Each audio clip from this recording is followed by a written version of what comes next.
오늘 말씀드릴 내용은 허리 통증 치료와 오해와 진실입니다.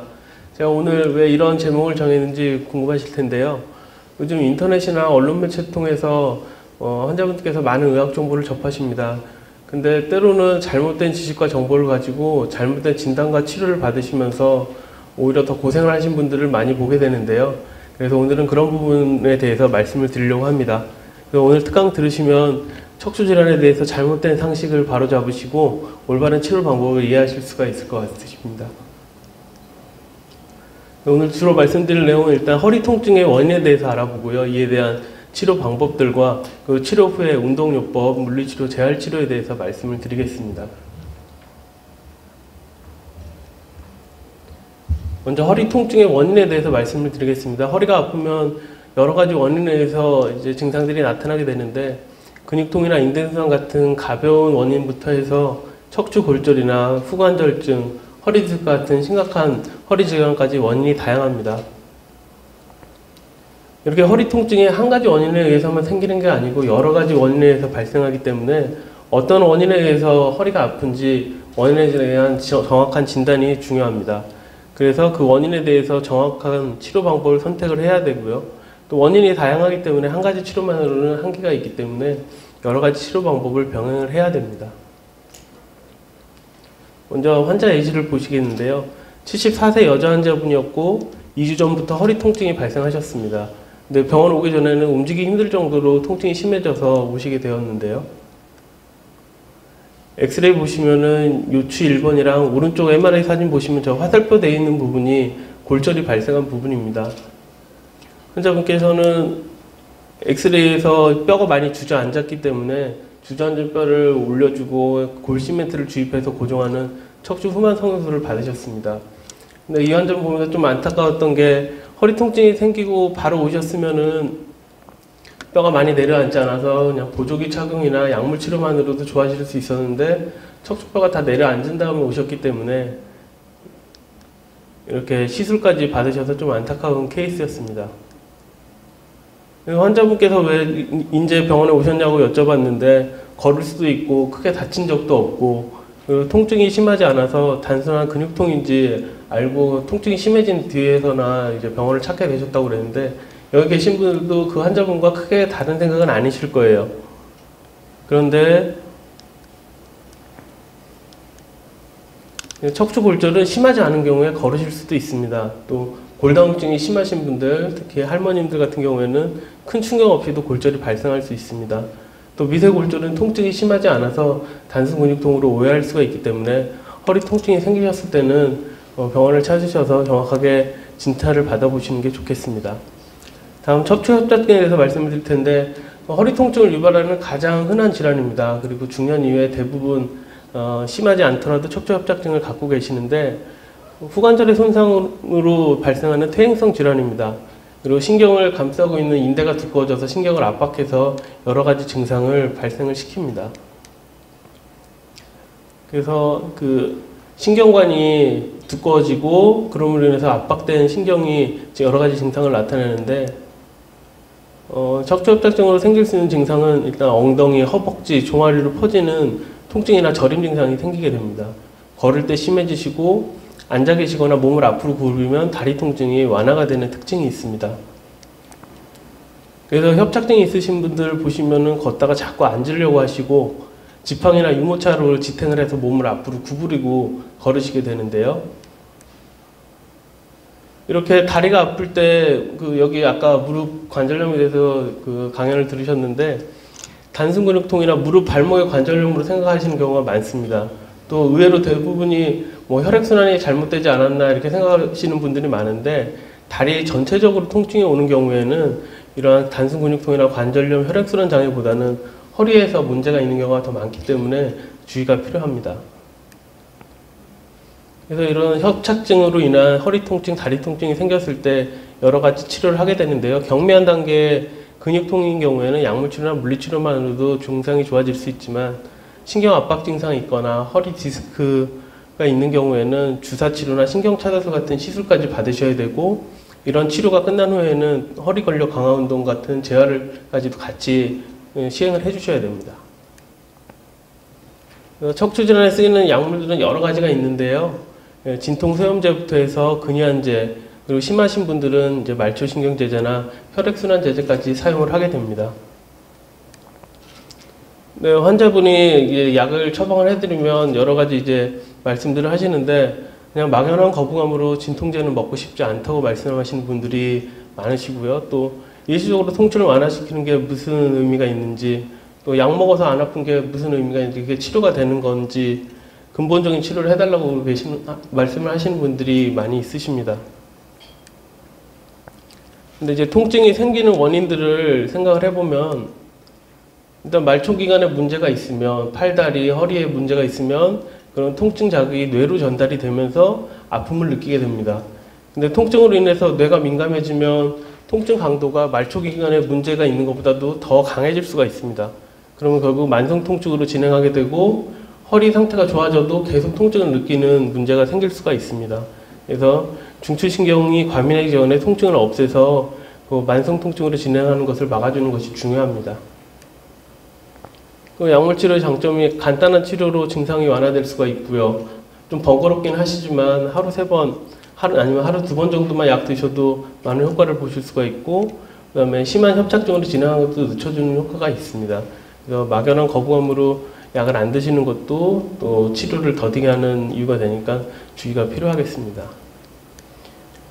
근데 이렇게 약물 치료를 해도 협착증이 심하신 분들은 좋아지지가 않습니다. 그래서 그 다음에는 단계로는 이제 신경 차단 주사를 맞게 되는데요.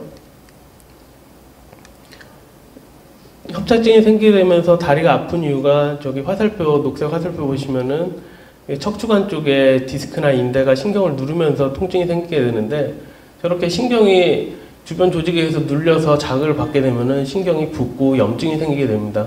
그런 부기와 염증 반응에 의해서 통증이 발생하게 되는데, 척추 신경 주사는 이제 경마의 공간에 약물을 주입을 해서 통증의 원인이 되는 신경의 염증과 부종을 없애줍니다. 그래서 일시적인 통증 주사가 아니고 원인에 대한 치료가 된다고 생각을 하시면 되겠습니다. 그런데 이제 환자분들이 신경 주사는 많이 맞으면 안 된다고 생각하시고, 통증만 없애는 치료는 아닌지, 효과가 일시적인 건 아닌지 의문을 가지시는데, 물론 신경주사는 많이 맞으면 안 됩니다. 여기에도 스테로이드 성분이 소량 들어가기 때문에 너무 많이 맞으면 부작용이 생길 수 있어서 안 좋은데, 2회에서 3회까지는 괜찮습니다. 그리고 통증만 없애는 치료라고 말씀을 하시는데, 통증의 원인이 신경의 염증이기 때문에 염증을 없애는 약물을 주입하는 것은 근본적인 치료라고 생각하셔도 되겠습니다. 효과가 일시적인 건 아닌지, 다시 재발하는 건 아닌지 많이 궁금해 하시는데, 수술할 정도로 심한 문제가 있지 않은 경우에는 주사 치료만으로도 재발하는 경우는 많지 않습니다. 근데 이렇게 주사 치료까지 다 했는데 허리 통증이 가라앉지 않고 다리 통증이 심하신 분들이 있습니다. 그런 경우는 어쩔 수 없이 수술적 치료를 해야 되는데요. 가장 그 대표적인 이제 수술 방법이 미세현미경 감압술과 요추 의압술이 있습니다. 환자분 MRI인데요. 오른쪽 빨간 그 동그라미 안에 보시면 신경관이 많이 좁아져 있는 모습을 보실 수가 있는데, 이 부분을 이제 수술을 통해서 넓혀서 수술 전에 보이지 않던 신경이 오른쪽에 보면은 이제 동그랗게 예쁜 모양으로 신경 압박이 풀려 있는 모습을 보실 수가 있습니다. 그리고 이거는 유압술인데요. 유압술은 이제 척추 관절이 불안정해 있는 경우에는 신경 압박만 해결을 해도 통증이 남을 수가 있기 때문에, 감압술을 시행한 후에 척추뼈에 이제 나사못을 박아주고 인공뼈를 삽입을 해서 이제 고정을 해주게 됩니다. 왼쪽에 그 척추뼈 사이 공간이 굉장히 좁아져 있는데, 수술 후에 척추뼈 사이 공간이 넓어진 모습을 보실 수가 있습니다. 그런데 이제 척추 수술을 하셔야 되는 분들께 이제 수술을 해야 된다는 말씀을 드리면 환자분들께서 많이 마음이 불편해 하시는데, 그 중에서 이제 여러 가지 이유들이 있겠죠. 근데 척추 수술을 안 해두는 게 좋다고 생각하시는 분들이 의외로 많습니다. 주변에서 수술 안 해도 다 좋아졌었고, 물리치료나 운동만 해도 통증이 좋아질 수 있는데 왜 수술을 해야 되는지, 척수술을 해도 계속 아픈 경우가 많은데 꼭 수술을 해야 되는지, 이런 생각들을 가지십니다. 근데 왜 그런 생각을 가지시냐면, 척추 수술을 하는 경우는 환자분들 중에서 10분 중에 1분이 될까 말까입니다. 그렇기 때문에 주변에서 대부분 수술 안 하고도 좋아지는 것을 많이 보셨기 때문에 이런 오해를 가지시게 되는 건데요. 근데 수술을 꼭 해야 되는 상태에서 수술 안 하고 그냥 방치하게 되면은 나중에 결과가 더 안 좋기 때문에 먼저 이제 허리 통증이 있는 경우에는 수술을 해야 되는 상태인지 아니면 수술 안 하고 좋아질 수 있는 상태인지 전문의에게 꼭 상담을 받아보시는 것이 중요합니다. 근데 척추 수술을 하고 나서도 계속 아프신 분들이 계실 거예요. 수술하고 재발했다는 얘기도 많이 들으셨을 거고, 수술 전이랑 똑같이 아픈 경우도 있고, 수술 전보다 더 아프다고 생각하시는 분도 있고, 또 그런 얘기를 많이 들으셨을 겁니다. 물론 수술 후에 수술이 잘못됐거나 아니면 합병증이 생겼거나 그런 경우에는 저런 일이 생길 수 있습니다. 근데 성공적인 수술 후에도 통증이 아픈 이유에 대해서 궁금하실 거예요. 수술은 잘 됐는데 왜 아플까 궁금해 하시는데, 허리 수술이라는 게 허리 관절이 불안정하면 그것을 고정을 시켜주고요. 그 다음에 신경이 눌려 있으면 신경이 눌려 있는 것을 풀어주게 됩니다. 그런데 이렇게 되면은 이제 수술이 잘 됐다고 이제 의사들은 생각을 하게 됩니다. 그렇지만 이제 그 불안정한 관절이 고정이 돼도 근육과 인대가 약하게 되면 기능적인 문제가 있기 때문에 허리 통증이 생길 수가 있습니다. 또 척추뼈가 한 개만 있는 게 아니고 여러 개의 뼈로 구성이 되어 있기 때문에 수술하지 않은 부분에 척추 관절이 약하거나 신경이 눌려있는 부분이 있으면 통증이 있을 수가 있습니다. 그래서 근육이나 인대의 기능적 문제나 그다음에 수술하지 않은 그런 부분에 대한 재활 치료가 매우 중요합니다. 이렇게 척추는 뼈랑 신경만 있는 게 아니고 근육과 인대 힘줄들로 구성이 되어 있기 때문에 이런 기능적 변화로 인해서 오는 통증을 관리하는 스스로 재활 치료가 중요합니다. 그래서 이런 재활 치료의 제일 중요한 부분이 이제 척추 근력 강화인데요.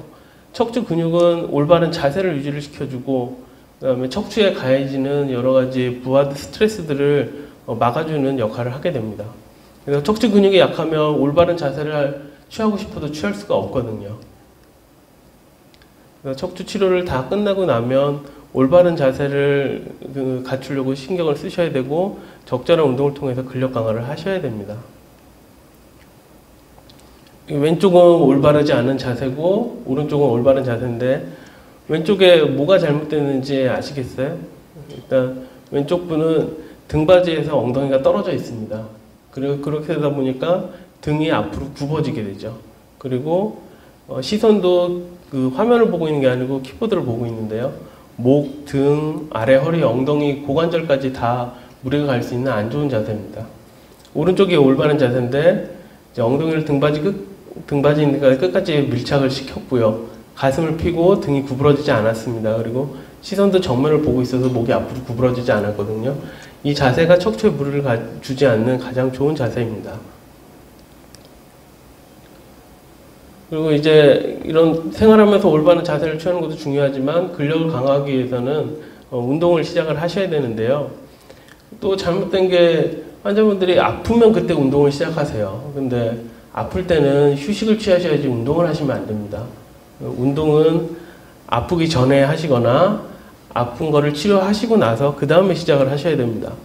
그리고 운동을 하는 게 중요한 게 아니고 적절한 운동을 선택을 하셔야 되고 적절한 운동 방법으로 하셔야 되고 또 운동 강도도 조절을 잘 하셔야 운동을 통해서 척추 통증이 줄어들 수가 있습니다. 가장 손쉬운 일단 걷기 운동을 말씀드리는데 걷기 운동은 기본적으로 유산소 운동입니다. 근데 허리에 이게 효과가 높다기보다는 전신적인 효과를 나타내는데요. 근데 가장 기본적이고 쉽게 할 수 있는 거기 때문에 걷기 운동만 제대로 하셔도 척추 건강에는 도움이 많이 됩니다. 근데 지나치면 해롭습니다. 어떤 분들은 뭐 2시간, 3시간씩 걷기도 하시는데 40분에서 1시간 정도면 운동 효과는 충분히 보게 됩니다. 대신 규칙적으로 꾸준하게 하시고 일주일에 3번에서 5번 이상은 하셔야지 운동 효과를 보실 수가 있고 허리 통증이 줄어드는 것을 느끼실 수가 있습니다. 물론 이제 다들 고령이신 분들도 있기 때문에 준비 운동은 필수적으로 하셔야 되고요. 그리고 걷기를 하실 때 안 좋은 자세로 40분, 1시간씩 걸으시면은 오히려 운동이 도움이 되는 게 아니고 해가 됩니다. 그래서 올바른 자세로 걸어야 척추 근력이 강화되는 효과를 보시기 때문에 자세에 신경을 쓰셔야 되는데요. 일단 시선은 전방을 주시를 하셔야 되고, 네, 가슴은 활짝 피셔야 됩니다. 피고, 그렇게 되면 가슴을 피면 이게 척추가 안 좋으신 분들은 척추 구조상 배가 나오게 돼 있습니다. 근데 배를 집어넣는 느낌을 가지시고 보폭은 너무 넓지 않게 하고 그냥 어깨너비를 절반 정도로 유지하시면은 걷기 운동을 통해서 유산소 운동뿐만이 아니고 척추 근력 강화가 이루어지는 효과를 보실 수가 있습니다. 오늘 말씀드린 걸 요약하면은 허리 통증을 그냥 시간이 지나면 좋아지겠지 그냥 단순 근육통이라고 생각하지 마시고 먼저 정확한 진단을 받아보시는 게 가장 중요하겠고요. 간단한 치료로 끝날 병을 그냥 병원에 가는 게 싫어서 아니면 그냥 좋아지겠지 하는 기대감으로 병을 키우지 마시고, 그다음에 치료가 끝났다고 해도 척추 통증의 원인은 여러 가지가 있기 때문에 치료가 끝난 후에도 관리를 지속적으로 하셔야지 통증이 재발하지 않습니다. 경청해 주셔서 감사합니다.